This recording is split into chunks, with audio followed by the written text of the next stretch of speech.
sociedades de instrucción en Galicia desenvolveron un papel fundamental, xa que elas foron as responsables da difusión, da mellora cualitativa da rede escolar tanto pública como privada na Galicia do seu tempo. Podemos decir que foron axencias decisivas no proceso da modernización da educación popular na Galicia de principios do século XX.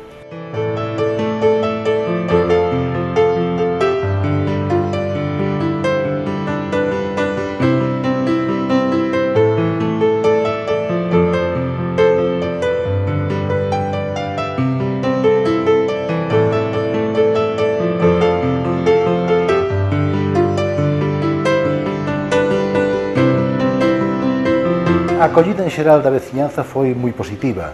De feito, a matrícula é un dato moi evidente ao respecto.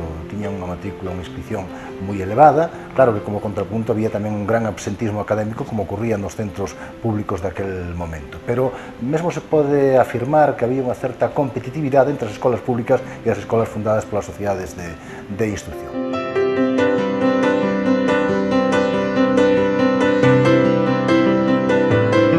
Eu diría que o 90% das escolas están localizadas, ou quizáis máis do 90%, o que se trata agora é precisamente de fotografialas e de recabar unha última información para confeccionar un repertorio exhaustivo das mesmas.